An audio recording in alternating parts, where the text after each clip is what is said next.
So, my wife's sister recently made a pass at me at a family gathering, and now my wife is spiraling into a deep depression. For context, I, 37M, think my wife Jenna, 34F, is absolutely gorgeous, but she has some really negative body image issues. This is largely because of her sister Mary, 29F, who is very conventionally attractive, as opposed to Jenna's more unconventional, but in my opinion, striking beauty. Mary was a successful model until a couple of years ago and now works in the fashion industry. In our early days of dating, when I would tell Jenna she's beautiful, she would always say, "Just wait until you see my sister." When I did finally meet her family, she would randomly press me for weeks to talk about her sister, asking whether I thought she was more attractive than her, etc. I always told her the truth, that I think Mary is attractive in a boring way, and that I find my wife much more beautiful and interesting to look at.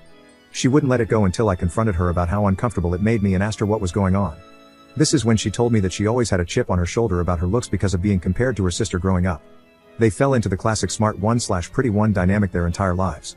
She also said Mary had a habit of being flirty with all of her exes and warned me that it would happen to me eventually. She then started sobbing and begging me not to cheat on her with her sister, to which I forcefully said I would never cheat on her with anyone, let alone her sister. I've been crazy about my wife since day one, and there's literally no woman on earth who could come close to her. Honestly, I didn't believe her about the flirting at first. I assumed it was just an extension of her insecurity, but I was wrong. Whenever we get together with my wife's family, Mary always finds ways to touch me and make little comments about me or my body. It's super uncomfortable for everyone, especially my wife, and I've called her out on it before. She'll cool it for a while but eventually start doing it again. It's been 6 years of this, and every time it happens, my wife is upset for days, and I have to do a lot of reassuring. And so, onto the current problem. A few days ago, we were at my mother-in-law's birthday party, and Mary asked me to help her grab some things from the garage. As soon as we walked into the garage, she turned and pressed me up against the door with her entire body and started trying to kiss me. I immediately pushed her off and asked her what the hell she thought she was doing. She started giggling and said, "I'm just doing what we both have been thinking, you know you want to." I told her she was out of her mind and ran out of there. I went straight to my wife and told her we were leaving. The entire ride home, she was asking me what was wrong. I wasn't sure whether to tell her because I knew how much it was going to hurt, but I also thought Mary would probably try to spin it as me making a move on her, so I knew I had to just say it. I told her everything, and she cried the entire way home. For the last several days, Mary has been calling and texting my wife, doing exactly what I thought she would do, even telling my wife that I said her sister was the hottest girl I've ever seen, which I had to assure my wife a million times that I did not and would never say, even though she believes my account of the situation. She's been a complete wreck for the last several days. She's hardly eating, she pulls away from my touch when I try to hug her or just hold her hand. She says she feels hideous and disgusting, and I don't know what to do. This is the lowest I have ever seen her, and it hurts to see how much she's hurting. I have no idea what to do to help her heal from this. What should I do? Update 1. The night I posted, I told my wife that if she wanted to try to repair her relationship with her sister, I would respect that, but that I don't feel comfortable being around her for the foreseeable future. I said Mary has obviously been deeply jealous of my wife her entire life because she is a hollow, ugly person whose entire value has an expiration date, while my wife actually has substance. I said that I think her entire family is toxic and has done nothing but put her down her entire life, but that only she can decide whether she still wants them in her life. I also told my wife that while I don't blame her for her emotional reaction, her insecurity is something that she needs to work on for our relationship to be healthy. What Mary did was SA, and she's been harassing me for years, but I have consistently put aside my own feelings about this problem because of how it affects her, and that has prevented me from getting the support that I need to. I told her that her reaction only serves to punish herself and me for her sister's behavior, and there's no reason to give her that kind of power. I also told her something that a commenter said that really resonated with me: the only people who have ever considered her second best are her and her family. Everyone else sees her for who she really is. She was crying the entire time and agreed that she needed to go to therapy to work on her insecurity. We were able to find a therapist who specializes in body image/self-esteem issues to work with her individually, and we're looking for a couples therapist too. My wife sent a message to her parents and sister that explained exactly what happened and told them she would reach out to them if she ever feels ready to repair their relationship. We blocked all of them everywhere, but Mary has, of course, been spamming my family and our friends with nonsense, claiming I made a move on her, I'm a substance addict, I hurt my wife, all kinds of BS that, thankfully, nobody believes. My wife is still down in the dumps, but I can see that things are getting a little better. She's eating and sleeping more, and she's cuddling with me in the mornings again. Now I'm planning a surprise getaway for us this weekend. We're going to one of our favorite places, and I'm going to wine and dine her and try to make her feel like the goddamn queen she is. Update 2. My wife loved the getaway weekend, and we had a blast.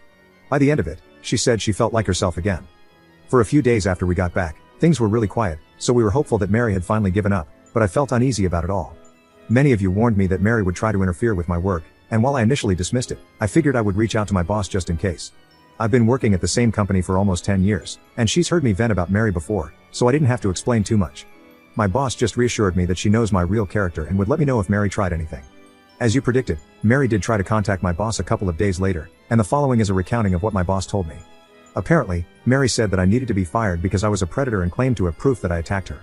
My boss said that was a very serious accusation to make and asked Mary to explain what proof she had. Mary claimed there was a camera that caught the entire incident, and my boss asked her to send the video. Then Mary got flustered and said the police had it, so my boss asked her to send over a copy of the police report. Then Mary said it had a lot of private information in it, so my boss asked her to redact the private information and send it over. Then Mary said she didn't feel comfortable with that, and my boss told her that she could not take action against an employee based on word of mouth from a stranger. Then Mary shouted at her about victim blaming and hung up. Unfortunately, that was not the end of it. Last Wednesday, Mary somehow sent an email from my personal email account with a picture of a random guy's you-know-what, to the entire office. My best guess is that I must have left my email logged in on one of my in-laws' devices. She's definitely not smart enough to actually hack me. And I know this is completely beside the point, but of course, she chose the weirdest looking picture I've ever seen. I played team sports all my life. I've seen a lot of explicit content, and this was something else. I had to apologize to everyone on staff, and thankfully, folks were surprisingly understanding. It's actually been kind of a nice bonding experience with my coworkers. I honestly didn't consider myself to be super well liked in the office, but it feels like everyone has been going out of their way to be kind to me, and it means a lot. Anyway, at this point, it was clear we had to escalate things legally. I really wanted to avoid it, but she forced my hand. My wife and I have a lawyer friend who helped us draft a cease and desist letter outlining her continued harassment and the material and emotional damage this is causing us. My wife then sent a message to Mary and my in-laws with a copy of the letter and made it very clear that we would pursue criminal or civil proceedings if her harassment continued. My wife's mom then called her crying and begged her to just let it go and leave Mary alone. My wife calmly explained that Mary is the only person responsible for this entire situation and that their parents have always enabled her awful behavior. She also said something she later regretted, but I think she did good. Mary is going to stick you two in a nursing home and steal your money the minute she has the chance, and you deserve it. After the way her mom reacted, my wife is firmly settled on cutting off her family completely. This happened on Friday, and on Sunday Mary's best friend sent my brother a message on Facebook saying Mary is going to leave us alone and to please not sue her. I told my brother not to respond, then just sat and enjoyed the idea that Mary was out there somewhere freaking out about the potential of having to actually face the consequences of her actions. It must be such a strange feeling for her. Since then, we haven't heard a peep from the grapevine. It feels like things are finally starting to go back to normal. My wife is starting therapy next week, and will be starting couples therapy in a month or two. She wants to do some work on herself first. She's also taking a short leave from work to rest and recharge. I'm so proud of her for standing up for herself with her family and finally putting her mental health and well-being first. Update 3. Mary and my in-laws have pretty much left us alone. My mother-in-law still tries to contact my wife every now and then, but she's made it clear to her family that if the first words out of their mouths aren't an apology, she isn't interested in a conversation. As you can see, the past 6 months have made my wife stronger. She has done some amazing work in therapy, and her confidence is growing all the time. It's not just with her family, she's more comfortable asserting herself at work, with strangers, with friends, etc. She's even stopped putting up with some of my habits.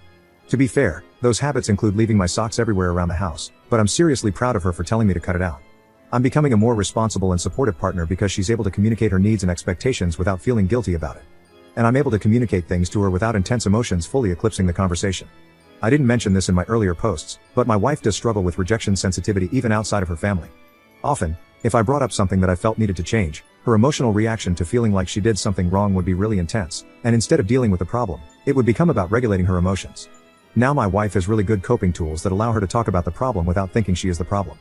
And for the biggest update, she's pregnant. We have a baby girl due in February. I am crapping my pants with excitement. We are going to love her so much and teach her that she is more than her beauty. She's going to have happy parents who love each other and work through issues as a team. The toxic cycle will be broken. Jenna's family doesn't know, and she's not sure if she'll tell them, but if she does, there are going to be strong boundaries in place for how they can be a part of our daughter's life, and it'll start with family therapy. For now, she has one set of grandparents that will go to the end of the earth for her, and that's more than enough. My family has been absolutely incredible in their support, and they're so excited for us. Things are looking better than they ever have.